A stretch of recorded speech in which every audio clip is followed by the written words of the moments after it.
भाइयों और बहनों,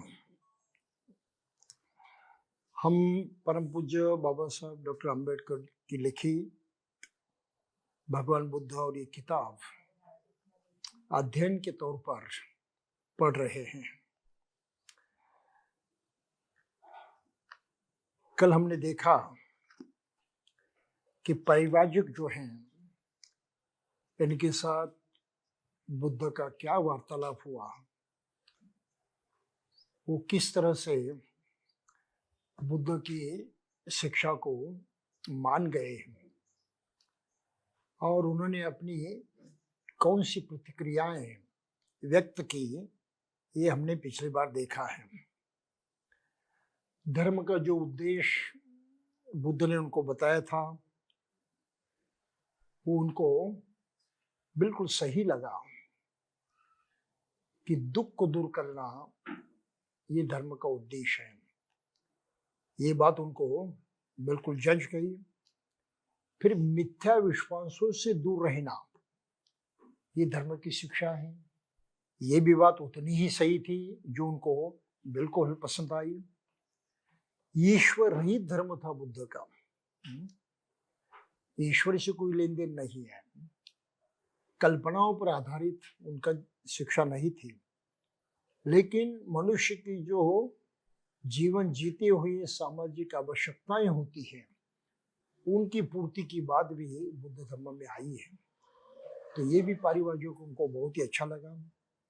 और फिर सबसे अंतिम बात और अत्यंत महत्वपूर्ण बात यह है कि मनुष्य मोक्ष को, अपने ध्येय उद्देश्य को अभी इस वक्त जीते जी पा सकता है। ये जो गारंटी है, आश्वासन है कि जीते जी मनुष्य सभी सुखों को पा सकता है, जिसे मोक्ष कहा जाता है, निब्बान कहा जाता है, मुक्ति कहा जाता है, ये तो इसी जीवन में अभी प्राप्त हो सकती है। ये जो आशा है और जो आश्वासन है, ये अन्य किसी धर्म ने कभी नहीं दिया था। जो बुद्ध की अपनी देन है और वो भी बिल्कुल अपने अनुभव के बल पर जानी हुई देन है। तो इस तरह से पारिवारिक जो हैं बहुत ही संतुष्ट हुए और उन्होंने बुद्ध का स्वीकार किया और उनके अधीन रहकर धम्म मार्ग का प्रत्यक्ष पालन करने की, आचरण करने की प्रतिज्ञा की और इस तरह से वो उनके शिष्य बने। तो ये ही भिक्खवे कहकर बुद्ध ने उनका स्वागत किया था और इस तरह से भिक्खु संघ का निर्माण जो है शुरू हो गया। हम अभी कुछ आगे की बातें देखने जा रहे हैं और खासकर इसमें एक महत्वपूर्ण बात हम देखेंगे जो वास्तव में बाबा साहब ने यहाँ नहीं लिखी है। लिखना जरूरी था क्योंकि बुद्ध चरित्र का वो बहुत ही महत्वपूर्ण अभिन्न अंग है और वह अंग है संघ की स्थापना।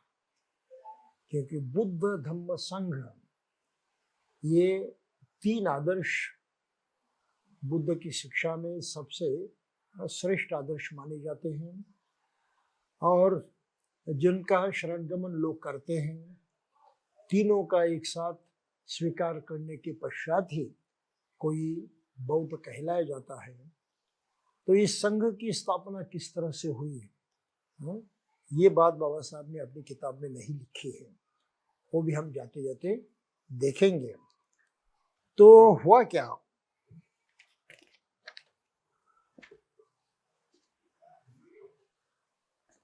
जब ये पांच पारिवारिक आश्वस्त हुए, आचरण करने लगे, तो एक दिन उसी वाराणसी में रहने वाले एक धनी श्रेष्ठी गृहपति, उनका यश नाम का एक लड़का था। वो तरुण था और उसकी आकृति बहुत आकर्षक थी। वह अपने माता पिता को बहुत प्यारा था और बहुत ही श्रेय संपन्न था, बहुत ही रईस था। उसके बहुत से नौकर चाकर थे, बहुत सी पत्नियां थी, और उसका सारा समय नाचने गाने, सुरापान करने आदि में ही बीतता था। ये विलास समय जीवन व्यतीत करता था, बहुत ऐशो आराम का जीवन व्यतीत करता था। कुछ समय बीतने पर उसे विरति ने आ घेरा। उसे इस बेहोशी से कैसे छुटकारा मिले?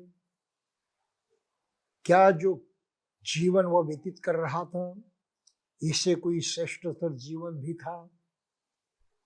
यह न सोच सकने के कारण कि वह क्या करे, उसने अपने पिता का घर छोड़ देने का निश्चय किया।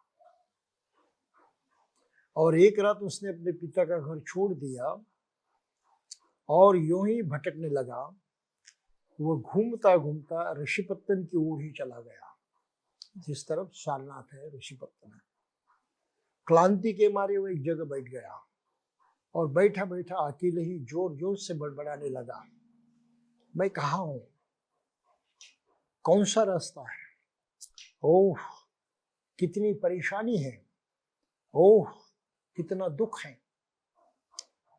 ये घटना उसी रात की है जिस दिन तथागत ने ऋषिपत्तन में 5 भिक्षुओं को अपना उपदेश दिया था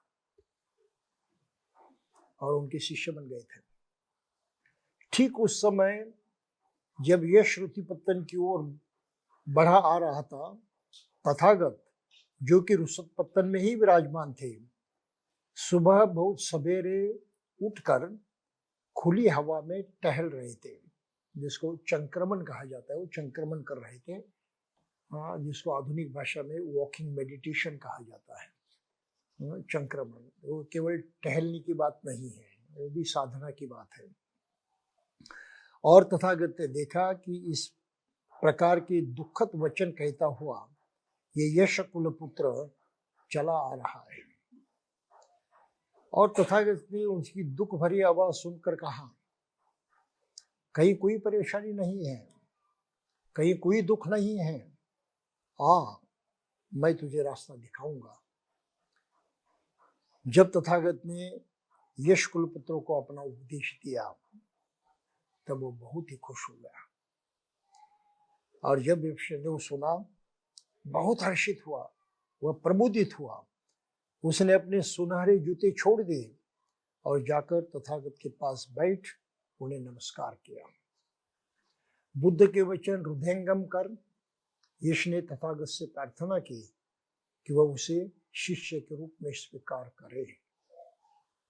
तो बुद्ध ने ऐसे कहा, यही भिक्खवे, हे भिक्खु तो आ जा, और वो भिक्खु बन गया। इससे आदि कोई उस वक्त कर्मकांड नहीं होता था, यानी मुंडन करना और कुछ चुवर पहनना वगैरह, ये कुछ बातें नहीं होती थी। जिस अवस्था में रहते थे बुद्ध उसी को ही इतना ही कहते थे, हे भिक्षु आ जा, और भिक्षु बन जाता था। तो ये सब बाद में क्रियाएं है की जाती थी, लेकिन दीक्षा तो केवल एक शब्द से हुआ करती थी। तो इस तरह से वो तथागत के धम्म में प्रविष्ट हो गया। यहाँ माता पिता बड़ी परेशान हुए, कहाँ चला गया, कहाँ चला गया। वो खोज में निकले। यश कहा, पिता ठीक उसी जगह से गुजरा जहाँ स्वयं भगवान बुद्ध और भिक्षु वेश में यश कुलपुत्र बैठा था। यश के पिता ने तथागत से प्रश्न किया, कृपया कहे कि क्या आपने मेरे पुत्र यश को कहीं देखा है? तथागत का उत्तर था, आए, आप अपने पुत्र को देख सकेंगे। यश का पिता आया, उसने पुत्र यश के वो अपने पुत्र यश के पास ही बैठ गया, किंतु उसे पहचान नहीं सका, क्योंकि ये तो अभी दूसरे वेश में था, उसका वेशांतर हुआ था, पहचान नहीं पाया। तथागत ने उसे बताया कि कैसे यीशु उसके पास आया था और कैसे उसका प्रवचन सुनकर वो भिक्षु बन गया है। तब पिता ने अपने पुत्र को पहचान लिया। उसे इस बात से प्रसन्नता हुई कि उसके पुत्र ने शील ग्रहण किए हैं। देखो, नाराज नहीं हुआ है, उसको प्रसन्नता हुई कि अभी सही मार्ग पर चल रहा है, उसने शील ग्रहण कर लिया। पुत्र यश वो बोला, तुम्हारी माँ तुम्हारे योग के दुख से बहुत दुखी है, घर आकर उसे सुखी करो। तब यश ने तथागत की तरफ देखा। तथागत ने यश के पिता से कहा, गृहपति, क्या तुम ही चाहती हो कि यश फिर ग्रस्त बन जाए और जैसे पहले काम भोग का जीवन व्यतीत करता था वैसा ही आप करें?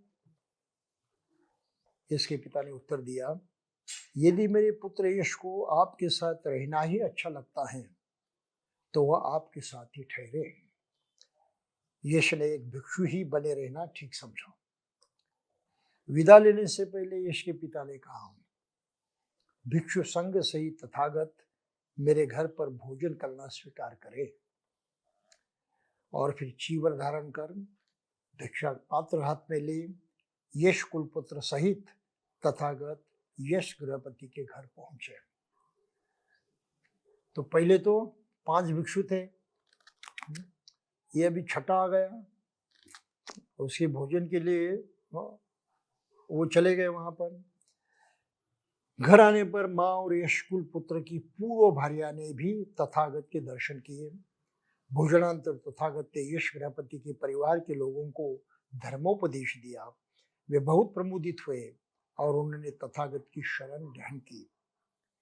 यश के 4 मित्र थे जो वाराणसी के ही धनियों के पुत्र थे।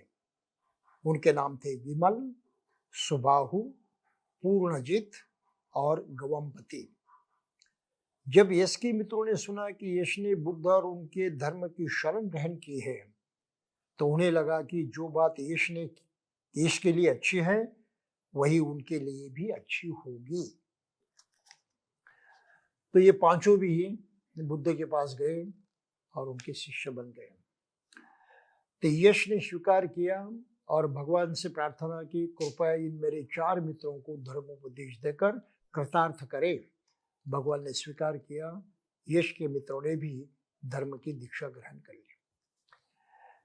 तो यश और उनके 4 दोस्त, ऐसे 5 लोग एक ही साथ संघ में प्रविष्ट हुए। तो उनकी संख्या कुल मिलकर 10 हो गई, बुद्ध 11वें। तो इन 3 महीनों के दौरान और भी लोग आए, वो दीक्षित हुए और उनकी संख्या 1-2 नहीं आए हैं, लगभग 50 लोग आए और अंत तक वहां भिक्षुओं की संख्या 60 तक पहुंच गई थी।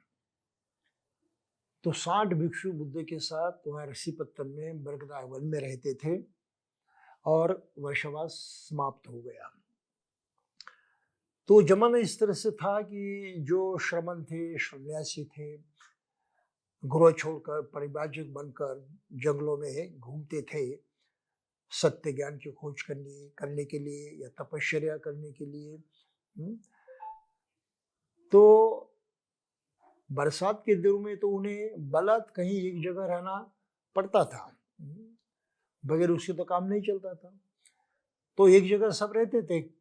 ये प्राचीन परंपरा है जिसको वर्षावास कहते हैं, बुद्ध के पहले से चली आ रही हो, और बुद्ध भी उसी तरह से वर्षावास में ठहरे थे। वर्षावास समाप्त होने के बाद ये सभी श्रमण जो है, परिव्राजक, ये गृह त्यागी, ये सब फिर अपने बाहर निकलते थे, स्थान छोड़कर घूमते थे सब जगह। लेकिन उनके घूमने का कोई इरादा नहीं था, घूमने का कोई उद्देश्य नहीं था। घूमना बस इतने मात्र से था कि कहीं गांव में जाकर भिक्षा प्राप्त करें और उसके बल पर वो जंगल में, गुफाओं में और कहीं भी जहाँ ठहर सकते वहाँ ठहरे, अपनी साधना, अपना जो कुछ आचरण है उस परंपरा का उसको करते रहे। तो ये उनकी आदत थी। तो जो गृहस्थ लोग थे जिनसे वो भिक्षा पाते थे, उनके प्रति उनका कोई कर्तव्य नहीं था, उनके प्रति उनको कोई लगाव नहीं था। वे उनको कुछ शिक्षा भी नहीं देते थे, कुछ बताते भी नहीं थे, सिर्फ उनसे भिक्षा पाना इतना ही काम करते थे और अपने ही मन से जो करने के लिए निकले थे वही करते थे। तो उस वक्त के श्रमणों की ये परंपरा रही है। लेकिन बुद्ध ने इस परंपरा को छेद दिया। बुद्ध ने एक नई परंपरा का सृजन किया। उन्होंने अपने भिक्षुओं को बेमतलब घूमने की इजाजत नहीं दी। ये सबसे बड़ी बात है। अन्य सभी लोग बेमतलब घूमते थे। मतलब से इतना ही था कि भिक्षा पाए जगह जगह। एक ही जगह बार बार उनको भिक्षा कौन देने वाला था? तो घूमना जरूरी था ही। तो इस तरह से वो घूमते थे।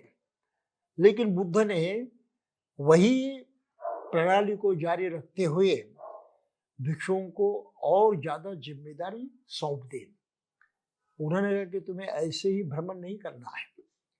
केवल भिक्षा पाने के लिए आपको यहाँ तक नहीं जाना है। आपको एक मिशन लेकर जाना है, एक कर्तव्य को निभाना है, आपकी एक जिम्मेदारी है और इस जिम्मेदारी को आपको निभाना है। और वो जिम्मेदारी ये है, चूंकि हमने जीते जी सुख को पाया है, पूरा पूरा पाया है, कोई कमी नहीं है। और जैसा कि ज्ञात है, हर मनुष्य सुख ही चाहता है, सुख से ही जीवन जीना चाहता है, हर दम कोशिश करते रहता है कि सुख की प्राप्ति हो। और जिन चीजों से, जिन बातों से सुख प्राप्त होता है, उनको बटोरने में वो लगातार प्रयास करते रहता है। ये है गृहस्थ जीवन है। बटोरते रहो, पाते रहो, कमाते रहो, ताकि उन चीजों के सहारे हमें अधिक अधिक सुख मिले। लेकिन अनुभव ये था तो इससे तो सुख नहीं मिलता था। फिर भी ये बटोरने की क्रिया गृहस्थ धर्मी होने के नाते लोग लगातार करते थे। तो बुद्ध ने उनसे कहा कि देखो, ये सब दुखी हैं, पीड़ित हैं, सुख चाहते हैं, इतना कष्ट करते हैं, इतना प्रयास करते हैं, लेकिन उनके प्रयास गलत होने के कारण वो सुख की प्राप्ति नहीं कर पाते हैं। हमने उस सुख को पाया है। ये विद्या, सुख पाने का एक ज्ञान सिर्फ हमारे पास है। हम सभी बंधनों से मुक्त हुए हैं, सभी क्लेशों से मुक्त हुए हैं। हमें अभी और कुछ कमाने की, सुख के लिए बिल्कुल जरूरत नहीं है। जो भी है उसके बल पर हम सुखपूर्वक अपना जीवन यापन कर सकते हैं।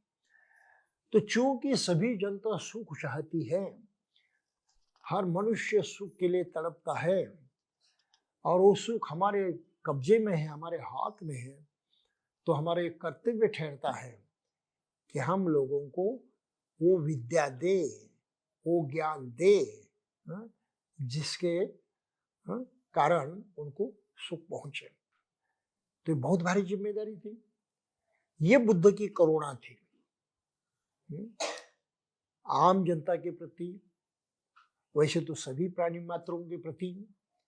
उनकी करुणा इस तरह से कार्यान्वित हुई थी, प्रत्यक्षात काम करने में लगी थी। तो उन्होंने कहा, हे भिक्षु, तुम्हें व्यर्थ में यहाँ तहाँ नहीं जाना है, तुम्हें कुछ खास उद्देश्य लेकर जाना है। तो उनके वो बहुत ही ऐतिहासिक महत्वपूर्ण शब्द पाली भाषा में कहे जाते हैं, चरत भिक्खवे चारिकं बहुजनिताय बहुजन सुखाय। हे भिक्षुओं, तुम सर्वत्र भ्रमण करो। चारिका के माने भ्रमण है। किस लिए? बहुजनों के हित के लिए, बहुजनों के सुख के लिए। बहुत बड़ी जिम्मेदारी बुद्ध ने उन पर सौंपी है कि तुम्हें ये काम करना है, ये तुम्हारा कर्तव्य, उसको निभाना है। आम लोगों के सुख की परवाह तुम्हें करनी है, उनके हित की परवाह तुम्हें करनी है।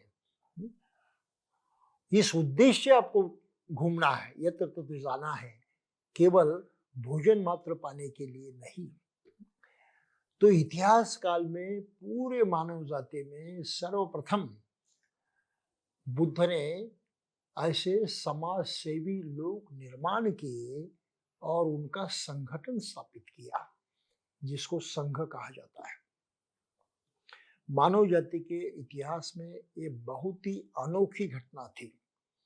इससे पहले ये कभी नहीं हुआ था कि मनुष्य जाति की सेवा करने के लिए कुछ लोग संगठित होकर अपना पूरा समय दे। ऐसा नहीं हुआ था। किसी भी धर्म में ये व्यवस्था नहीं है। जितने भी दुनिया में धर्म हैं, किसी भी धर्म में लोगों की सेवा करने की इच्छा रखने वाले और उस तरह से कुछ करने वाले लोग नहीं है। जिनको धर्म गुरु कहा जाता है, उस धर्म के अगुवा कहा जाता है, वो इन पर ये जिम्मेदारी नहीं है। ये ध्यान में रखिए। अन्य धर्म में जो पुरोहित हैं, जो धर्म गुरु हैं, धर्म को चलाने वाले उनके अधिकारी पुरुष हैं, उन पर कोई जिम्मेदारी नहीं है।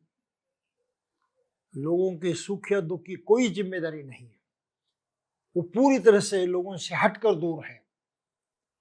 उनकी जिम्मेदारी अलग जिम्मेदारी है। वे कहते हैं हम ईश्वर के पुजारी हैं और लोग ईश्वर के लिए जो करते हैं उसमें हम मध्यस्थता करते हैं। हमें लोगों से कोई लेन देन नहीं। आप समझ रहे हैं इस बात को? तो बहुत ही महत्वपूर्ण बात है। हमें सभी धर्मों के बारे में जाननी चाहिए कि सभी धर्म में मनुष्य की कोई कीमत नहीं है। मनुष्य के लिए करने जैसी एक भी अच्छी बात नहीं है, शिक्षा नहीं है। अन्य धर्म में मनुष्य को जो कुछ करना पड़ता है वो ईश्वर के लिए करना पड़ता है। अपने अगले जन्म की फिक्र करनी पड़ती है। अभी तो कुछ नहीं मिलेगा, लेकिन अगले जन्म में मिले इस आशा से उन्हें वो कर्मकांड में पढ़ना होता है, कर्मकांड करना पड़ता है। तो अन्य धर्मों की ये बात है, उसके बिल्कुल उल्टी बात बुद्ध ने की है। बुद्ध ने कहा कि नहीं, ये गलत है। आखिर हमने जिस सुख को पाया है और मनुष्य जीते जी सुख पा सकता है, हमने सिद्ध कर दिया है, प्रूव हुआ है। इसमें भी कोई शक नहीं, क्योंकि हम स्वयं उसको पा गए हैं। तो ये सत्य जो है, ये मनुष्य जाति के लिए उतना ही सत्य है जितना वो हमारे लिए सत्य है। हम सुख को पा गए हैं, हर मनुष्य सुख को पा सकता है। तो फिर हमारी जिम्मेदारी ठहरती है कि हम लोगों को उस राह पर चलने के लिए तैयार करें, उनको उपदेश करें, उनको शिक्षा दें। तो इतनी करुणामय कृति जो है बुद्ध ने उस वक्त की और भिक्षुओं से कहा कि देखो, तुम्हें बेकार का भ्रमण नहीं करना है। तुम्हें तो आम आदमी के सुख और हित की चिंता करनी है और उसके लिए उसके काम आना है। फिर कैसे काम आओगे? कौन सा तरीका है? आप उसे कहा रुपये पैसा दोगे, धन दौलत दोगे, आपके पास तो है कुछ नहीं। तो इससे तो इनका भी काम नहीं होगा और आप भी वो करने में समर्थ नहीं है।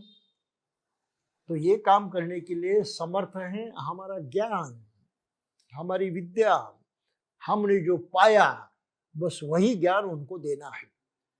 तो बुद्ध ने कहा देशेत भिक्खवे धम्मं आदि कल्याणम मध्य कल्याणम पर्यवसान कल्याणम। ये धम्म ज्ञान जो है, जो हमने अपने अनुभव के बल पर पाया है, ये ज्ञान उनको दो। इस ज्ञान का मतलब है शुरू में ही वो फायदेमंद है, मध्य में भी फायदेमंद है, अंत में भी फायदेमंद है। नुकसान कहीं पर नहीं है। शुरू से लेकर अंत तक फायदा ही फायदा है, नुकसान बिल्कुल नहीं है। तो ऐसा है, संपूर्ण सुखदायी ज्ञान जो है वो लोगों को देना हमारा कर्तव्य है। देशेत भिक्खवे धम्मं आदि कल्याणम मध्य कल्याणम पर्यवसान कल्याणम। सार्थम, बिल्कुल सार्थक है, अर्थपूर्ण है। सव्यंजनम, शब्दशः वो सही है। सकल परिपूर्ण, परिपूर्ण है, उसमें कोई कमी नहीं। तो इस तरह का ये धम्म का ज्ञान जो है उनको आप दे दो। और इस तरह से उन्होंने भिक्षु संघ का निर्माण किया और वे स्वयं पूर्ववेला की तरफ धर्म प्रचार के लिए चले और अन्य भिक्षु भी अपने जगह जगह निकल गए। तो संघ की स्थापना बुद्ध धर्म की एक बहुत भारी घटना है और संघ के माध्यम से भगवान बुद्ध ने सबसे पहले दुनिया के इतिहास में, मानव जाति के इतिहास में मिशनरीज निर्माण किए। मिशनरी जो इंग्लिश शब्द हम जानते हैं और क्रिश्चियन लोगों को मिशनरी कहते हैं। मिशनरी जिसने सेवा भाव स्वीकार किया है, सेवा करते करते लोगों को राहत पहुंचाने की सुविधा करते हैं। तो ऐसे सेवाभावी लोगों का निर्माण इतिहास में सर्वप्रथम बौद्धों ने किया है, बुद्ध ने किया है। The first missionaries of the world, विश्व के पहले मिशनरी कौन है? तो भिक्षु है। क्रिश्चियन तो बहुत बाद में बने, लगभग 400 450 साल हो गए उन्होंने मिशनरी बनने का संकल्प किया। उससे पहले क्रिश्चियन धर्म में भी मिशनरी नहीं थे। फादर भी बहुत रईस हुआ करते थे, राजाओं की तरह बहुत ऐश आराम में रहा करते थे और सिर्फ लोगों को प्रार्थना करने में, बाइबल पढ़ाने में और चर्च में प्रार्थना करने में ही उतना ही काम करते थे, नेतृत्व करते थे, अन्य जनता की कोई सेवा नहीं करते थे। लेकिन 350 400 साल पहले क्रिश्चियन धर्म में ये सुधार हुआ और ये सुधार इसलिए हुआ कि यूरोप में वैज्ञानिक काल शुरू हुआ, साइंटिफिक एज कहते हैं। फिर औद्योगिक काल शुरू हुआ, उद्योग व्यवसाय वहां पनपने लगे और वैज्ञानिक खोज के कारण बहुत सारी चीजों पर लोग शक करने लगे। तो बाइबल पर भी शक करने लगे, क्राइस्ट की जो शिक्षा है उस पर भी शक करने लगे कि ठीक नहीं जचता है। आज तो प्रूफ अलग है। उदाहरण के तौर पर बाइबल ने कहा कि पृथ्वी जो है ये बिल्कुल समतल है, आप चलते चलते जाओगे तो गिर जाओगे, कहां गिर जाओगे पता नहीं। और फिर तो जो साइंटिस्ट है उन्होंने सिद्ध कर दिया कि पृथ्वी जो है ये तो गोल है।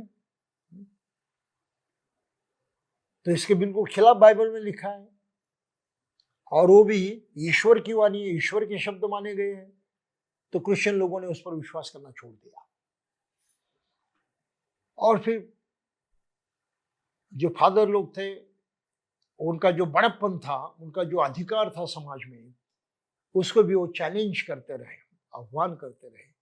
परिणाम ये हुआ कि क्रिश्चियन धर्म से लोग अलग होने लगे।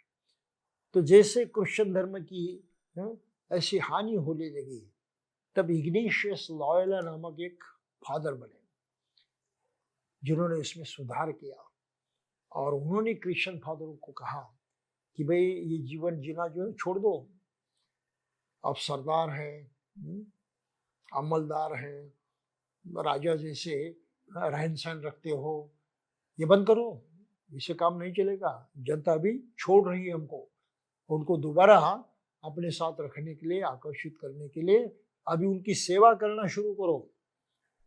तो फादर लोगों को उसने कहा कि आप हमेशा आम जनता जो कपड़े पहनती है, जिस तरह से रहन सहन रखती है, वैसी रहन सहन रखो।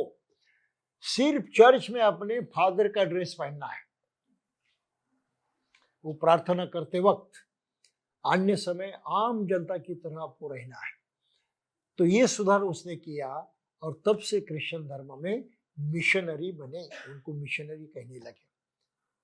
ये बहुत पुरानी बात नहीं है, लेकिन बुद्ध ने 2500 साल पहले मिशनरियों का निर्माण किया और उनसे इतनी सेवा की अपेक्षा रखी कि पूछो मत, और वो सत्य भी साबित हुई। आगे के जैसे हम जानते हैं राजा अशोक का उदय हुआ, बुद्ध धर्म का प्रचार प्रसार लगातार होते ही रहा।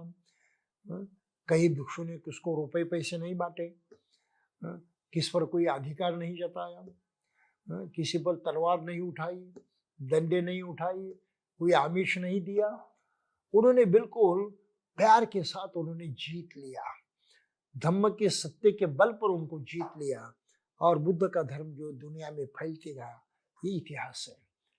अन्य किसी धर्म के बारे में ये नहीं हुआ है, सिर्फ बुद्ध के धर्म के बारे में हुआ है कि खून की एक बूंद भी न बहाते हुए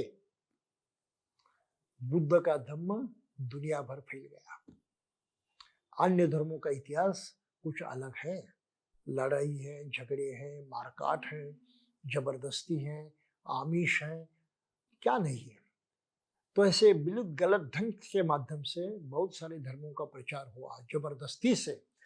केवल बुद्ध की शिक्षा ऐसी, उनका धर्म ऐसा है जिसमें जबरदस्ती का नामो निशान नहीं है। इस खासियत को आज पूरा जगत मान रहा है। विश्व में सबसे श्रेष्ठ धर्म का दर्जा जो है वो बुद्ध धर्म को प्राप्त है। दुनिया के सभी धर्मोपदेशक, धर्म के बड़े बड़े अधिकारी जिनेवा में इकट्ठा हुए थे, अलग अलग धर्म के। उन्होंने आपस में चर्चा विमर्श की कि भाई विश्व में सबसे उत्तम, सबसे श्रेष्ठ धर्म कौन सा है। तो सभी धर्म गुरुओं ने ये एक मत से जाहिर किया कि केवल बुद्ध का ही धर्म ये सबसे श्रेष्ठ धर्म है। क्रिश्चियनों ने कबूल किया, मुसलमानों ने कबूल किया, सभी धर्म के लोगों ने कबूल किया कि बुद्ध का ही धर्म सर्वश्रेष्ठ है। तो बुद्ध धर्म की जो खासियत है, ये जो विशेषता है, ये विशेषता बाबा साहब बहुत ही अच्छी तरह से जानते थे, और इसलिए उन्होंने ये सोच रखा था कि अगर मैं भारत में दोबारा बुद्ध धर्म को लाऊं और लोगों को उस पथ पर चलने के लिए प्रेरित करूं, तो भारत का नक्शा बदल जाएगा। यहाँ की हर मुसीबत, हर बुराई नष्ट हो जाएगी।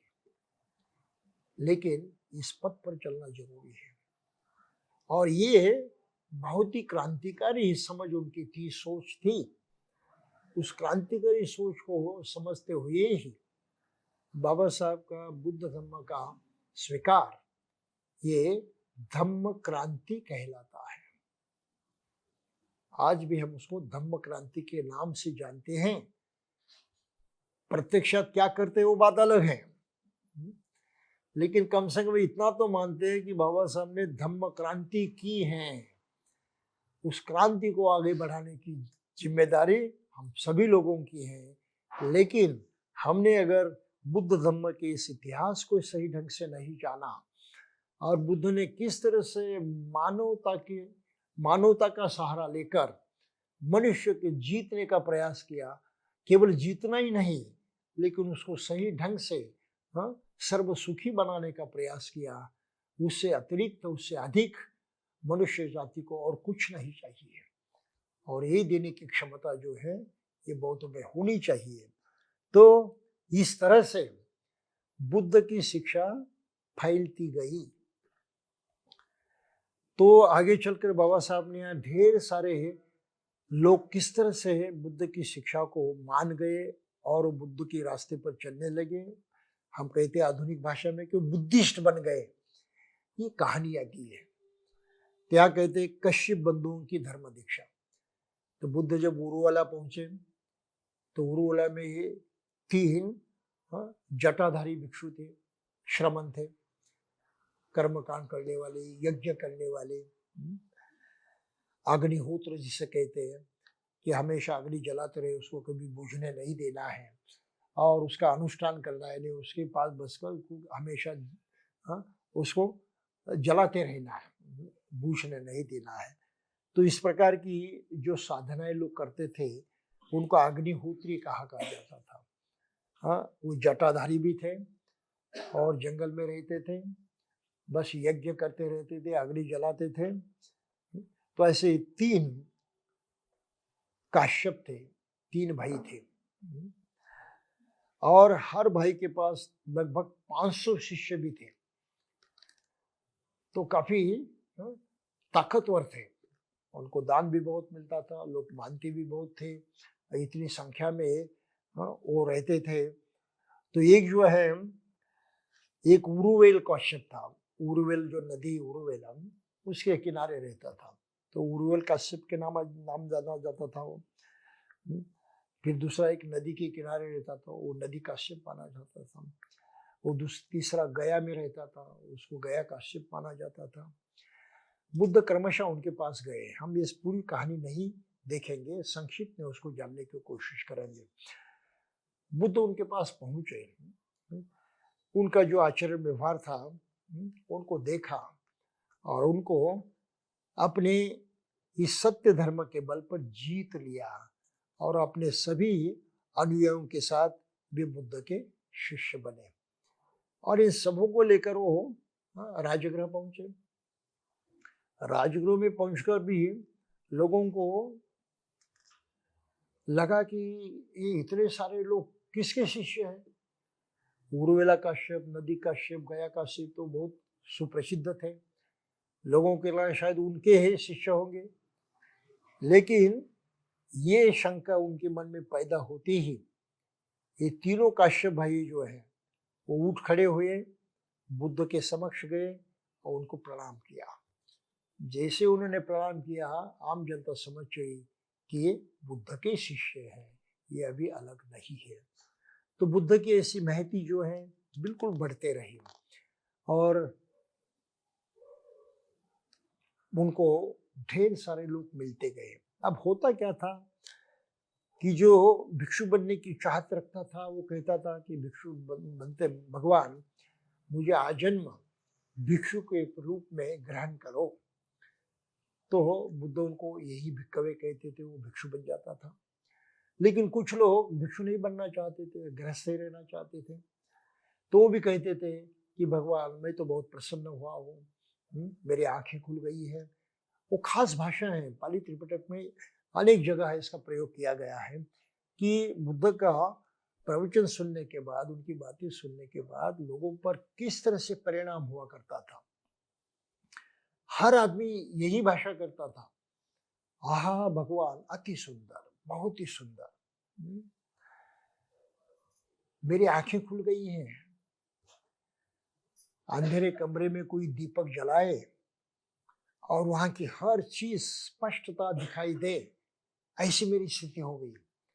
पहले तो मैं अंधा था, कुछ समझ में नहीं आता था, अब समझ आ गई, मैं देख रहा हूँ, हर चीज को समझ रहा हूँ।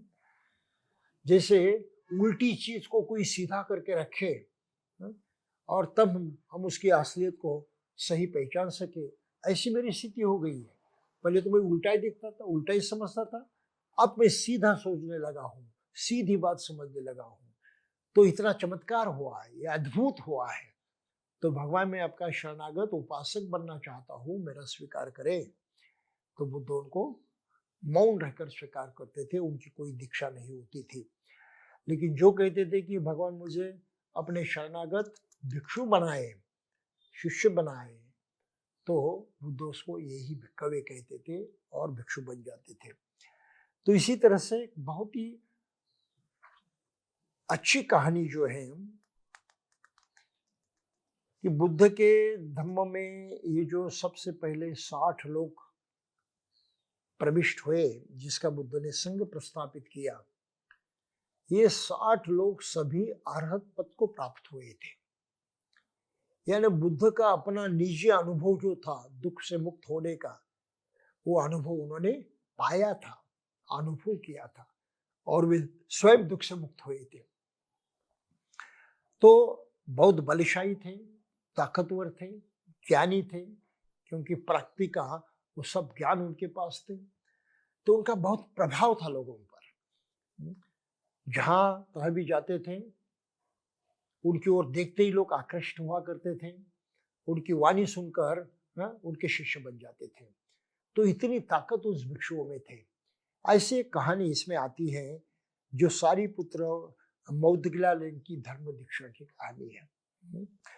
तो उस समय भगवान राजगृह में थे और 250 अनुयों के साथ संजय नामक का एक प्रसिद्ध परिवारजक भी वहीं रहता था। उसके 250 शिष्य थे, नाम उसका संजय परिव्राजक। उन शिष्यों में से 2 ब्राह्मण भी थे, सारीपुत्र और मौदगल्यायन। सारीपुत्र और मौदगल्यायन संजय की शिक्षाओं से असंतुष्ट थे और किसी श्रेष्ठ धर्म की खोज में लगे हुए थे। उन्होंने आपस में यह समझौता कर लिया था कि जिस किसी को भी अच्छा आचार्य मिले, गुरु मिले, वो दूसरे को सूचित करेगा और दोनों मिलकर जाएंगे, अकेला नहीं जाएगा। तो ऐसे यूं हुआ कि सारीपुत्र एक दिन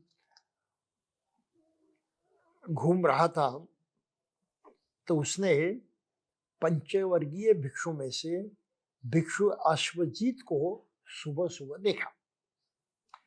चिवर पहनकर, पात्र हाथ में लेकर वो भिक्षाटन करने के लिए राजगृह में प्रविष्ट हुआ। सारीपुत्र पर अश्वजीत की गंभीर गतिविधि का बड़ा प्रभाव पड़ा। वो जिस ढंग से चल रहा था, जिस ढंग से उसका व्यवहार हो रहा था, उससे वो काफी प्रभावित हो गया। अश्वजीत सभी को देख सारीपुत्र ने सोचा, निश्चय ही ये भिक्षु उन्हीं भिक्षुओं में से एक होगा जो संसार में इस पद के योग्य है। ये कैसा होगा? यदि मैं भिक्षु के पास जाऊं और इससे पूछूं कि मित्र, तुम किसके नाम से प्रवजित हुए हो? तुम्हारा गुरु कौन है? तुम किसका धर्म मानते हो?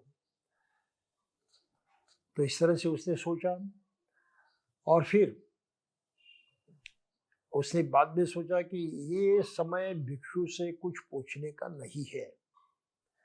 ये भिक्षाटन के लिए भीतरी आंगन में प्रवेश कर चुका है। कैसा भी हो, यदि सभी आर्थियों की तरह मैं इस भिक्षु के पीछे पीछे हो लूं, तो उनके पीछे पीछे वो चलने लगा। राजगृह में भिक्षाटन कर चुकने के बाद अश्वजीत दोबारा लौटे। शहर के बाहर आकर उन्होंने अपना भोजन ग्रहण किया, वृक्ष के नीचे बैठे रहे। तब वहां ये सारीपुत्र पहुंच गया। सभी पहुंचकर कुशल क्षेम पूछकर एक ओर खड़े हो गए। एक ओर खड़े हुए सारीपुत्र परिव्राजक ने अश्वजीत सभी से कहा, मित्र, आपकी शक्ल शांत है, तुम शांत दिखाई देते हो। आपकी छवि आभापूर्ण है। मित्र, आप किसके नाम से प्रवजित हुए हैं? आपका गुरु कौन है? आप किसके धर्म को मानते हैं? तो अश्वजीत ने उत्तर दिया, मित्र, निश्चय से जो शाक्य कुल प्रवजित महान श्रमण है, मैं उन्हीं के नाम से प्रवजित हुआ हूं। शाक्य कुल प्रवजित यानी बुद्ध शाक्य कुल के थे और उनको शाक्य कुल के श्रमण मानते थे, तो उनके नाम से मैं प्रवजित हुआ हूं। वही मेरे गुरु हुए और मैं उन्हीं के धर्म को मानता हूं। तो सारीपुत्र ने पूछा, और हे पूज्यवर, आपके गुरु का सिद्धांत क्या है? वह आपको किस बात की शिक्षा देते हैं? तो सारीपुत्र ने कहा, मित्र, मैं एक नया ही शिष्य हूं। मुझे प्रवजित हुए थोड़ा ही समय हुआ है। मैंने अभी अभी कुछ ही समय पूर्व इस धर्म विनय को ग्रहण किया है। मैं विस्तार पूर्वक तो आपको धर्म बता नहीं सकता, लेकिन मैं आपको संक्षेप में ही बताऊंगा। उसने अपना सत्य वचन कह दिया है कि मैं उतना ज्ञानी नहीं हूं, उतना नहीं जानता, विस्तार पूर्वक तो बता नहीं सकता, नया नया हूं। अब ये विनय की बात है, क्योंकि नया नया तो था, लेकिन साधारण नया नहीं था। वो तो अरहत पद तो प्राप्त हुआ नया आदमी था, बुद्ध जैसा बन ही चुका था। तो कितने काल में बना इसकी कोई कीमत नहीं है, उसका कोई महत्व नहीं है। वो उसी अवस्था को, उसी ज्ञान को पाया था जो बुद्ध ने स्वयं पाया था। तो वह इस अर्थ से वो नया नया नहीं था, वो तो पक्का था। फिर भी बड़े विनय पूर्वक नम्रता के साथ उसने उसे वार्तालाप किया कि मैं नया नया हूं। और फिर जो उसने कहा बिल्कुल संक्षिप्त में, तो सारिपुत्र ने उसे ही कहा, मित्र कम या अधिक आप जितना चाहे मुझे बताए, लेकिन मुझे उसका सार अवश्य बता दे।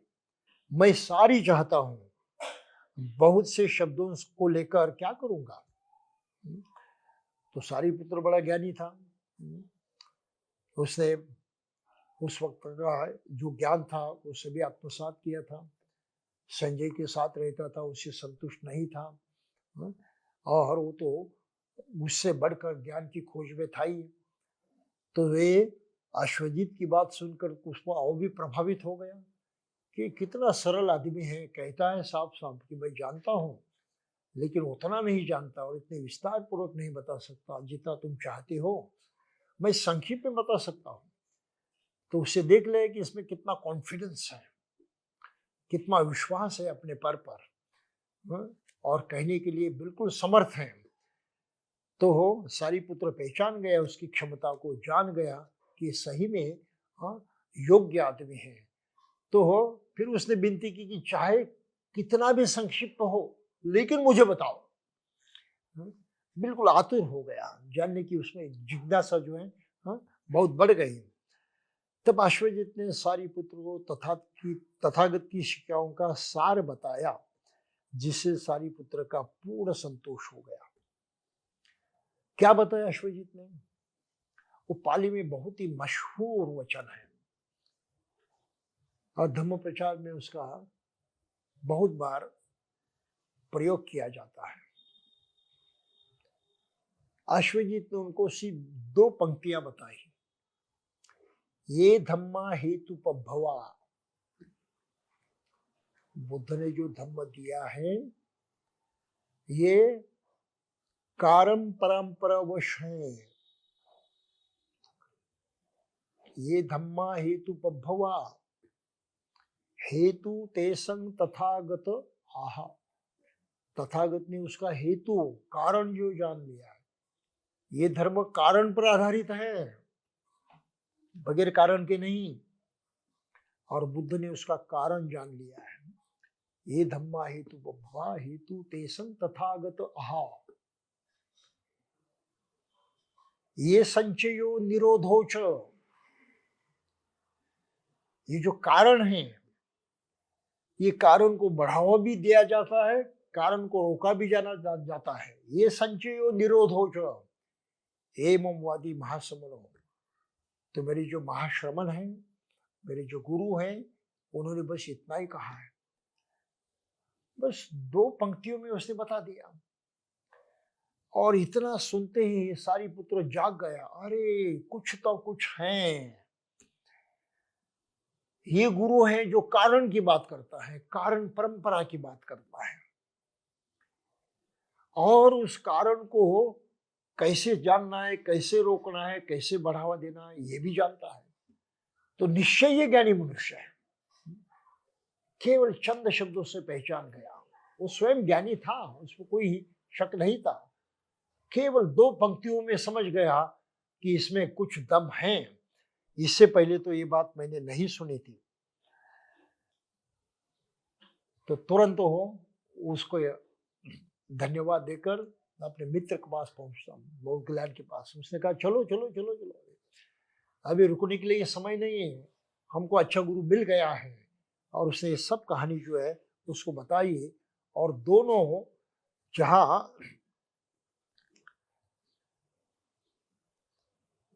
तथागत थे वहां चले गए। तो मित्र, हम भगवान तथागत के पास चले ताकि वह हमारे शास्त्रा बने। सारिपुत्र ने कहा, मित्र, ये जो 250 परिवारजक यहाँ रहते हैं, ये हमारी ओर ही देखकर यहाँ रहते हैं। इससे पहले कि हम उन्हें छोड़कर जाएं, हमारे लिए उचित है कि हम उन्हें बता दें, वे भी चाहेंगे, करेंगे। तब सारिपुत्र और मौदगल्या ने उन 500 परिव्राजकों को से कहा कि हम महाश्रमण की शरण ग्रहण करने जा रहे हैं, ये महाश्रमण ही हमारा शास्त्र है। तो उनकी बात सुनकर 500 भी उनके साथ चल पड़े। तो इस तरह से सारिपुत्र भगवान बुद्ध के संपर्क में आ गए, मोगल्यान संकट में आ गए। उनके साथ 250 जो दूसरे श्रमण थे वे भी बुद्ध के संपर्क में आ गए। और जैसा कि हम आगे देखते हैं, सारिपुत्र और मोगल्यान ये बुद्ध के दाया बाया हाथ बने। सारिपुत्र तो इतने मशहूर हुए, उनको प्रतिबुद्ध भी कहा जाता है कि बुद्ध की जितनी अपनी क्षमता है उतनी उनकी थी। और इसके लिए बौद्ध संप्रदाय में उनको सारिपुत्र को धम्म सेनानी माना जाता है। धम्म के सेनापति ठहरे हो, इतना ऊंचा पद, इतनी ऊंची स्थिति जो है उन्होंने पा ली थी। तो ये सारिपुत्र और मौदगल्यान का धम्म परिवर्तन होना ये बहुत भारी विषय था, उस वक्त घटना थी। ऐसा होना किसी ने सोचा नहीं था। लेकिन बुद्ध के केवल 2 सूत्र सुनने के पश्चात ही ये सारिपुत्र चौंक गया था। और यही हकीकत आगे सबके बारे में हो गई, क्योंकि इससे पहले कोई कहता ही नहीं था। क्या नहीं कहता था? भाई दुख है, दुख का कारण है, किसी को पता नहीं था। सभी लोग क्या सोचते थे? दुख है, सुख भी है, कारण कौन है? ईश्वर है, उसके हाथ में है सब, और किसी के हाथ में नहीं है। तो सुख चाहिए, उसे मांगो, और वो मांगने से थोड़ी देगा। उसको प्रसन्न करो, उसको कुछ दो, उसको खुश करने की कोशिश करो। ये सब पूजा अर्चना और ये सब अर्पण तर्पण जो है, ये सब बातें उसमें आ गई। इसमें लोग उलझ गए थे कि दुख है, लेकिन क्यों है पता नहीं था। सुख है, क्यों है पता नहीं था। किसी को पता नहीं था। बस इतना ही था कि ये सब ईश्वर के हाथ में है और किसी के हाथ में नहीं। और ऐसी स्थिति में, ऐसी वातावरण में यहाँ बुद्ध कहते हैं कि हर चीज का, हर बात का कारण होता है, बगैर कारण के कुछ नहीं होता। ये विज्ञान का नियम है, साइंटिफिक लॉ है, लॉ ऑफ कॉजेशन कहते हैं आज की विज्ञान की भाषा में, साइंस की भाषा में। और इस पर आज का पूरा विज्ञान टिका हुआ है, इस सच्चाई पर। इस सच्चाई की खोज सर्वप्रथम बुद्ध ने की है, इस बात को समझे। उस जमाने में ये ज्ञान नहीं था। कारण पर आधारित सभी चीजें हैं, हर चीज का कारण होता है। कारण से परिणाम होता है, परिणाम भी कारण बन जाता है, उससे भी परिणाम होता है। तो ये सिलसिला लगातार जारी रहता है, उससे छुटकारा पाने का कोई रास्ता नहीं है। और इस कारण परंपरा को बुद्ध ने जाना है।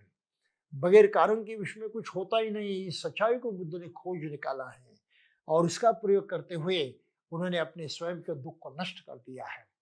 दुख का कारण उन्होंने जाना, उस कारण को नष्ट किया, बस सुखी सुख पैदा हो गया। सीधी सी बात है। बीमारी हो गई, जिन जंतुओं के कारण बीमारी हो गई, औषधि ली, जंतुओं का खात्मा कर दिया, बीमारी खत्म हो गई। तो कारण जंतु है बीमारी का, इस कारण को नष्ट किया तो परिणाम बदल जाएगा। ये जो सच्चाई है, ये सच्चाई दुनिया में मनुष्य जाति के सामने सर्वप्रथम प्रकट की तथागत भगवान बुद्ध ने। तो आज की तारीख को दुनिया में साइंटिफिक रिलीजन, वैज्ञानिक धर्म अगर कौन सा है तो केवल बुद्ध का धर्म है। विज्ञान की कौन सी भी बात सामने रखे, बुद्ध धर्म को क्षति पहुंचती नहीं, बाधा आती नहीं। लेकिन अन्य सभी धर्म जो हैं विज्ञान के खिलाफ हैं। विज्ञान कहता है कारणों से परिणाम होते हैं, परिणाम को हटाने के लिए कारण में परिवर्तन करना पड़ता है, और इसके बल पर आज का विज्ञान चल रहा है, हर चीज चल रही है। इतनी प्रगति जो हम देखते हैं, इतना विकास जो मनुष्य जाति का देखते हैं, वो इस कारण हुआ है। तो ये सत्य को अभी छिपाया नहीं जा सकता, लोगों से उसको दूर नहीं रखा जा सकता। तो आज के जगत को भी इसी सच्चाई का स्वीकार करना आवश्यक है। तो बुद्ध की जरूरत आज की दुनिया भी उतनी ही है जितनी उस वक्त थी। ईश्वर कोई कारण है नहीं, वो लेन देन का मामला ही नहीं, हो ही नहीं सकता। अब सब लोग इस बात को कबूल कर चुके हैं, मान चुके हैं, फिर भी अज्ञानवश। और यह अज्ञान कहां से शुरू होता है? जन्म से। इस अज्ञानवश लोग अलग अलग धर्म को चिपक कर रहते हैं, पकड़ कर रहते हैं। बचपन में जो समझ नहीं होती, सोच विचार नहीं होती, ताकत नहीं होती विचार करने की, तब माँ बाप और सामाजिक लोग जो हैं बच्चों को पढ़ाते हैं कि ये ईश्वर है, इसको मानो, इसने दुनिया बनाई, इसके हाथ में सब कुछ है, उसकी पूजा अर्चना करो, उसको प्रसन्न करने की कोशिश करो। बस बचपन में जब दिमाग काम नहीं करता, सोच विचार करने की शक्ति नहीं होती, ये विचार मनुष्य के मन में प्रविष्ट होते हैं और उनको मनुष्य पकड़ कर रखता है, छोड़ता नहीं। आगे चलकर सोच विचार करने की ताकत आ जाती है, पढ़ाई करते हैं, जानते हैं, समझते हैं, ये सीखने की ताकत आ जाती है। लेकिन उस वक्त ये जो प्राथमिक संस्कार होते हैं उनको छोड़ना नहीं चाहते। ये छोड़ना नहीं चाहने की आदत ही आज की तारीख को मनुष्य का सबसे बड़ा अज्ञान है। इस बात को ध्यान में रखें। हर धर्म को मानने वाला आदमी अज्ञान में फंसा हुआ है। और क्यों फंसा हुआ है? आदत के मारे मजबूर होकर। आप समझ रहे हैं इस बात को? आदत के मारे मजबूर होकर फंस गया है। उसको जगाने का काम बाबा साहब ने किया भारत में। ये अछूत वर्ग भी, पिछड़ा वर्ग भी अज्ञान के कारण ही स्वयं को अछूत मानता था, पिछड़ा मानता था। कहता था भाई मुझे जो इतना बुरा जन्म प्राप्त हुआ है, इसका कारण मेरे पाप है, ईश्वर ने मुझे सजा दी है, तो मुझे भुगतना ही पड़ेगा, वैसे जीना पड़ेगा, वैसे मैं जीऊंगा तो मेरे हाथ से पुण्य कर्म होगा और अगले जन्म में मुझे अच्छा जन्म मिलेगा। इस पर विश्वास करने वाले लोग थे अछूत। आज की तारीख के ऊपर बहुत सारे लोग इस पर विश्वास करते हैं। संत भी इससे छूटे नहीं, वो भी अज्ञान में थे। जैसे संत चोखा मैला है, जो महार जाति के संत थे, वो इसी अज्ञान के शिकार हुए थे। संत थे, अच्छे थे। संत के माने मानवतापूर्ण व्यवहार करने में अच्छे थे, बढ़कर थे, लेकिन अज्ञान से छुटकारा उन्होंने नहीं पाया था। इसलिए वे कहते थे, उनके एक अभंग है, कृष्ण निंदा केली होती म्हणून जन्म महार याती।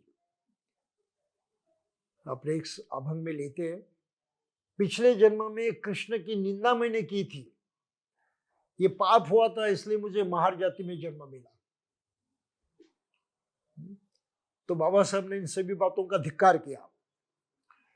संतों को भी उन्होंने दूर हटाया, भाई तुम कुछ काम के नहीं हो, तुम अच्छा आदमी जरूर हो, लेकिन ये तुम्हारे अच्छा ही काम के नहीं है, क्योंकि अज्ञान में फंसे हुए हो, तुम्हारी जरूरत नहीं है। आप समझ इस बात को? तो बहुत सारे संत जो है अज्ञान में फंसे हुए हैं, ईश्वर के अज्ञान में फंसे हुए हैं, ईश्वर को मानते हैं। चंद ही संत है जो से छूट गए हैं।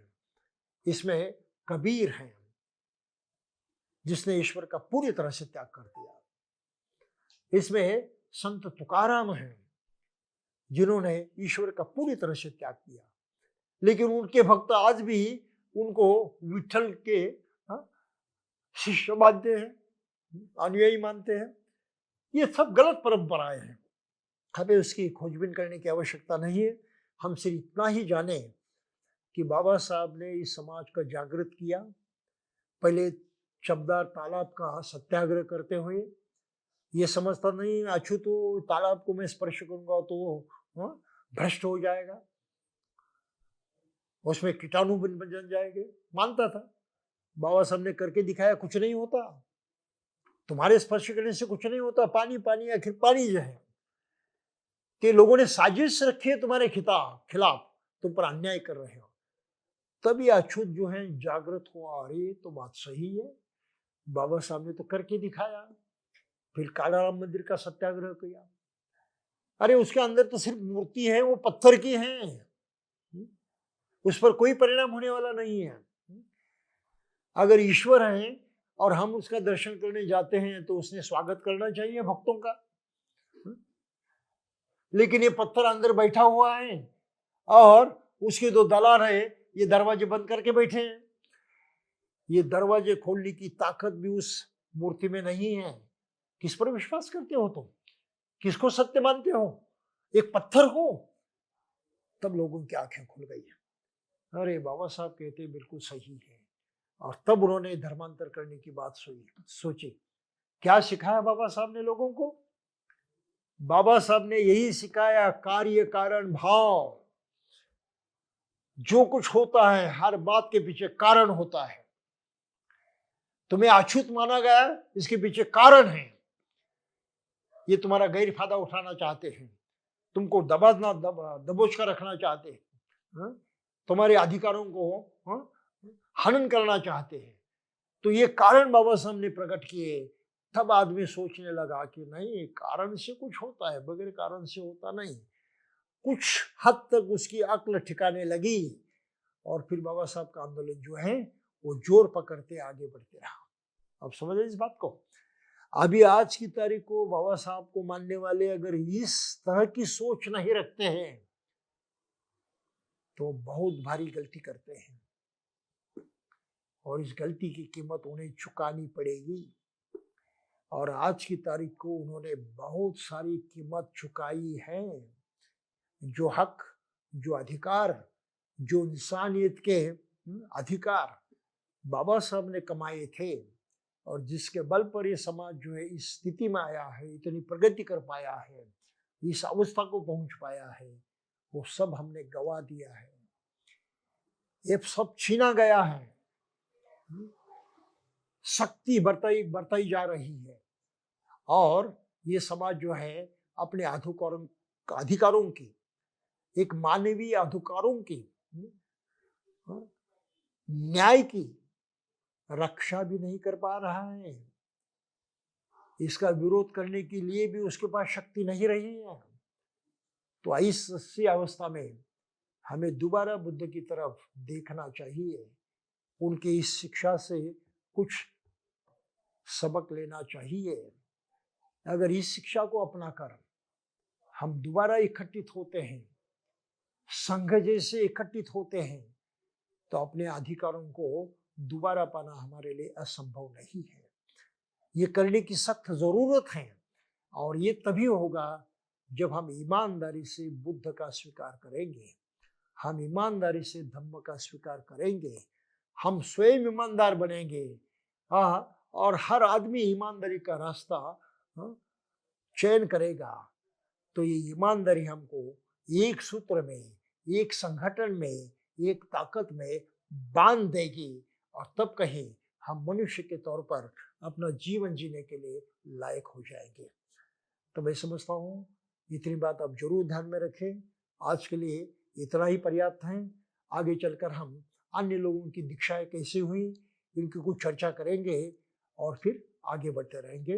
तब तक के लिए जय भीम।